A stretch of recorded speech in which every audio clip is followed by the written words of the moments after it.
삼성전자 주식을 지금 사서 2배 오르면은 내가 무슨 노력을 했길래 2배가 올랐느냐의 문제도 있고, 불로소득이다 아니다 여부는 따지기가 굉장히 힘듭니다. 공개념이라든가 불평등 심화 완화를 위해서 헌법에 규정을 하는 나라들은 찾기가 어렵습니다.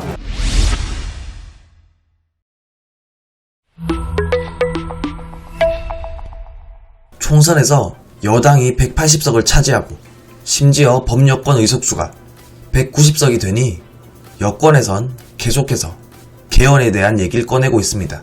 그 중에서도 국가의 근간을 뒤흔들 수 있는 국가보안법 폐지나 토지 공개념 도입 등도 얘기하고 있는데요.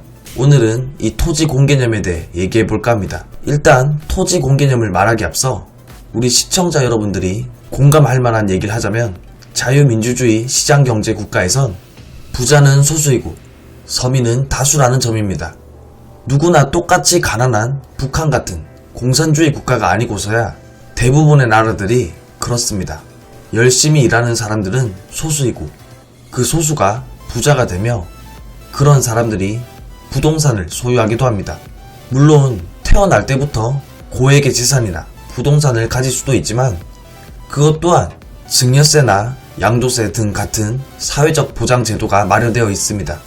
그럼에도 불구하고 요즘같이 내 집 마련하기 어려운 시대인 점과 부동산은 불로소득이라는 인식 때문인지 토지 공개념에 대한 국민 여론은 찬성이 반대의 2배나 됩니다.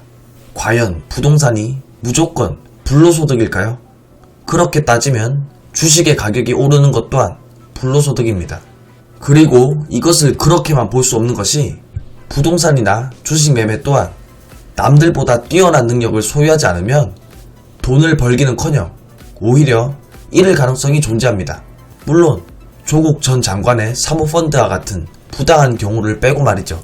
그리고 헌법에 토지 공개념을 넣는 것이 결코 부의 불평등을 해결해 주는 것도 아닙니다. 개인 소유의 부동산에 대한 이용권, 수익권을 국가가 제한하도록 하는 것은 서민의 삶을 윤택하게 해주는 것이 아니라 오히려 정치인들의 권력을 더 비대하게 만들 수도 있는 것입니다. 즉, 토지 공개념 헌법 도입은 그저 민주당이 잘하는 가진 자와 못 가진 자를 편가르게 해서 다수의 지지를 받겠다는 꼼수를 쓰는 것인데, 내 집 마련이 어려운 시대에 국민들이 잘 모르고 낚이는 겁니다. 마치 공수처법에 대해 국민들이 찬성하는 것과 비슷한 현상인데요. 그리고 이미 우리 현행헌법 제23조 3항 공공필요에 의한 재산권의 수용, 사용 또는 제한 및 그에 대한 보상은 법률로서 하되 정당한 보상을 지급하여야 한다. 헌법 제122조 국가는 국민 모두의 생산 및 생활의 기반이 되는 국토의 효율적이고 균형 있는 이용, 개발과 보전을 위하여 법률이 정하는 바에 의하여 그에 관한 필요한 제한과 의무를 과할 수 있다. 이 같은 내용들은 해석상 토지 공개념이 이미 녹여 있는 것들입니다. 바로 그린벨트 같은 것이 그 예입니다. 그런데 헌법 조항에까지 이 토지 공개념이 명기되면 우리 국민들의 기본권이 침해될 수도 있습니다. 힘들게 돈 벌어서 보유하게 된 부동산의 이용권, 수익권을 국가에게 제한당하면 그거야말로 사적 재산권 침해이며 공산주의 국가와 뭐가 다르겠습니까? 토지 공개념은 사촌이 땅 사면 배가 아프다는 심리를 이용한 국민 기본권 침해이며 사회주의로 가는 망국의 길입니다. 그 토지 공개념에 대한 합의라고 제가 제목을 달았는데, 사회적 불평등의 심화는 토지에서 나오는가라는 부분이 있습니다. 이제 헨리 조지에 대해서 굉장히 언급이 많았는데 150년 전의 사람을 가지고 아직도 이제 울고 먹는 게 조금 그렇긴 합니다. 그런데 헨리 조지는 이런 얘기를 했습니다. 우리가 이제 할 수 있는 생산 요소는 지대와 자본과 노동 세 가지가 있다. 근데 자본은 노동과 같은 거다. 그럼 결국 지대하고 노동인데, 지대가 계속 높아지면은 노동자들은 끊임없는 빈곤에서 살게 될 것이다라고 예측했습니다. 그래서 이제 노동자들이 계속 어려워져야 되는데, 최근 한 150년간의 상황을 보면은 노동자 여건은 굉장히 개선됐죠. 이게 막 시점이 이제 그 자본주의 구조 불평등으로 인해 가지고 파산한다고 선언한 예측과 거의 동일합니다. 그리고 여기서도 이제 불로소득으로 지대를 상정하고 있는데, 불로소득을 이제 상정할 때 불로소득은 자기의 노력을 들이지 않고 얻는 소득을 불로소득이라고 합니다. 근데 이제 지대 같은 경우에는 그런 요소가 상당히 있고, 그리고 지대가 올라가게 된다면은 아마 다른 사람들한테도 피해가 가기 때문에 피해가 크다. 그래서 이걸 없애야 된다라고 주장하는데, 거기에 대해서는 우리 사회 전반에 지대가 너무 많이 존재하고 있습니다. 삼성전자 주식을 지금 사서 2배 오르면은 내가 무슨 노력을 했길래 2배가 올랐느냐, 이 문제도 있고, 우리가 또 하나 이제 최근에 건설 경기, 그리고 200만원 지을 때도 건설 경기가 좋았습니다. 그때 노동자 임금이 3배 오른 적이 있었습니다. 그 3배 오른 게 그 노동자가 노력해서 3배가 올랐냐, 아니면 수요 공급에서 올랐냐를 따져봐야 됩니다. 실제 수요 공급에서 오른 효과거든요. 불로소득이다 아니다 여부는 따지기가 굉장히 힘듭니다. 그 당시 노동자 임금이 올라가서 다른 사람들이 공사를 할 때는 굉장히 더 부담이 갔었거든요. 그래서 불로소득을 제거한다라고 주장하는 것 자체가 굉장히 어려운 과제다. 거의 불가능한 게 아닌가라고 보여집니다. 다음은 이제 그 켈리 조지가 얘기했던 것은 재산세라든가 아니면은 뭐 다른 가치세를 다 없애자는 겁니다. 없애고 토지 단일세로 가자는 것인데, 과연 그렇게 검토를 한다라도 전 세계에 한 나라가 있는가? 한번 검토해 볼 필요가 있습니다. 왜 그런가 하면은 단기적 경제 충격이라든가 사회 충격으로 해서 그걸 도입 검토를 하지를 않고 있거든요. 근데 우리는 그런 얘기들이 작년부터 계속 좀 강하게 나왔다라고 볼 수 있겠습니다. 그리고 과연 이제 불평등이 아주 심각한가, 우리나라 상황이. 우리가 OECD로 보게 되면 평균보다 조금 더 심각한 편입니다. 그러나 가장 심각한 나라들, 아니면 더 심각한 나라들도 공개념이라든가 불평등 심화 완화를 위해서 헌법에 규정을 하는 나라들은 찾기가 어렵습니다. 다음에는 이제 사회적 불평등 심화를 토지로 봤는데, 사회적 불평등 심화가 지대에서 나오는 것이냐의 문제입니다. 최근에 이제 가구 소득 구성을 보게 되면은 대부분이 한 70% 정도가 70% 이상이 근로소득에서 나오고 있습니다.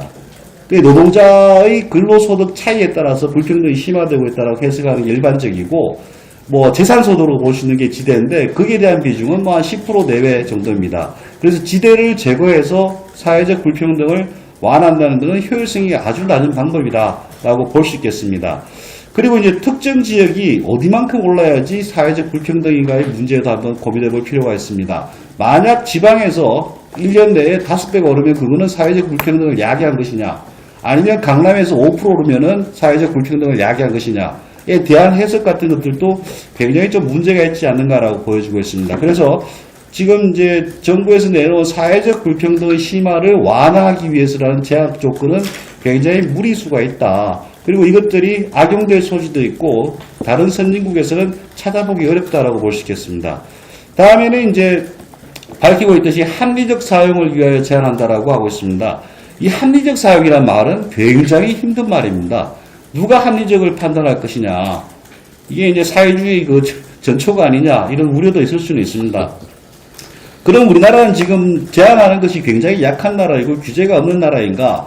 지금 최근에 뭐 개포동의 로또 분양 이런 것들이 나온 것들이 청약 규제라든가 분양가 상한제 규제라든가 그런 것 때문에 나타났거든요. 오히려 시장 기제를 더 활용했으면은 서민들이 더 혜택을 받는 그런 정책이 될 수 있을 텐데, 규제가 오히려 강해서 그런 게 아닌가라고 볼 수 있겠습니다.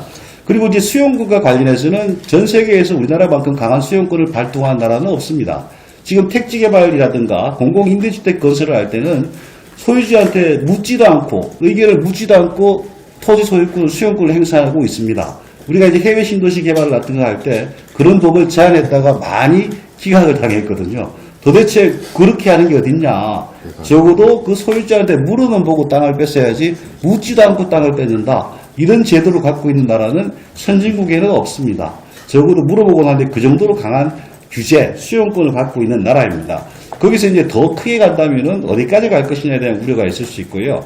그래서 제가 이제 퍼블릭 유스하고 퍼블릭 퍼포스라고 표현했습니다. 퍼블릭 유스는 공공적 이용이라고 표현하는데, 공공적 이용 같은 경우에는 국가가 도로를 닦거나 이럴 때는 이제 수용권이라든가 재산권을 강제하는 것들은 거의 모든 나라에서 인정하고 있습니다. 근데 퍼블릭 퍼포스라 해가지고 공익을 위하여 수용권을 발동한다, 아니면 공익을 위하여 제약을 한다, 이런 것들은 최근에 판례들을 보더라도 굉장히 엄격하게 제한하고 있습니다. 서구헌법의 발달 역사를 보더라도 그것들은 보통 이제 공공의 개입을 막기 위해서, 사유재산권을 보호하고 그 사회적 그 발전을 이루기 위해서 했는데 우리 같은 경우에는 합리적 사용이라는 말을 그냥 넣었기 때문에 굉장히 우려되고 헌법 개정이라든가 법률 개정 역사의 정면으로 반하는 게 아닌가라고 보여집니다. 다음에 이제 위헌 법률의 제도입이라고 제가 표현했습니다. 청와대에서 이제 택지 소유 상환에 관한 법률이 위헌 판결을 받았고 토지 초과 이득세는 이제 불합치를 받았다고 했습니다. 택지 소유 상환에 관한 법률은 저도 기억이 생생합니다. 그때 200평이 넘어가면은 그 최고 그 가격의 11%를 세금으로 내겠습니다. 그래서 11%를 낸다 그러면은 이제 한 10년 정도 세금 내면은 자기 땅이 사라지게 되는 것이죠. 그 정도로 센 법률이었습니다. 그래서 이제 어떤 일이 있었냐? 250평짜리 집인 사람은 옆집에 가서 이제 케이크도 사주면서 우리 땅 50평을 그냥 줄 테니 제발 좀 가져가라. 그리고 웃지 못할 사건들도 그 당시에 나타났습니다. 그래서 이런 법률을 다시 도입하겠다는 것이냐? 그런 것들도 한번 생각해 봐야 되고 토지 초과 이득세법 같은 경우에도 3년 단위로 토지의 상승률을 평가합니다. 그래서 3년 단위로 평가하고 나서 3년 동안 뭐 평균 상승률보다 더 많이 올랐다. 그럼 상승분의 50%를 최고 50%를 국가가 걷어가는 제도입니다. 그래서 미실현 이익인데 나중에 집값 빠질 때는 어떻게 할 거냐. 땅값이 빠질 때는. 그런 문제들도 심각하고 했는데 이 두 가지 법률에 대해서 아쉬움을 표명했습니다. 정부에서는. 그럼 적어도 이 정도 강한 법이 나오는 게 아니냐 하는 우려가 있을 수 있겠습니다. 다음 10쪽을 보시겠습니다.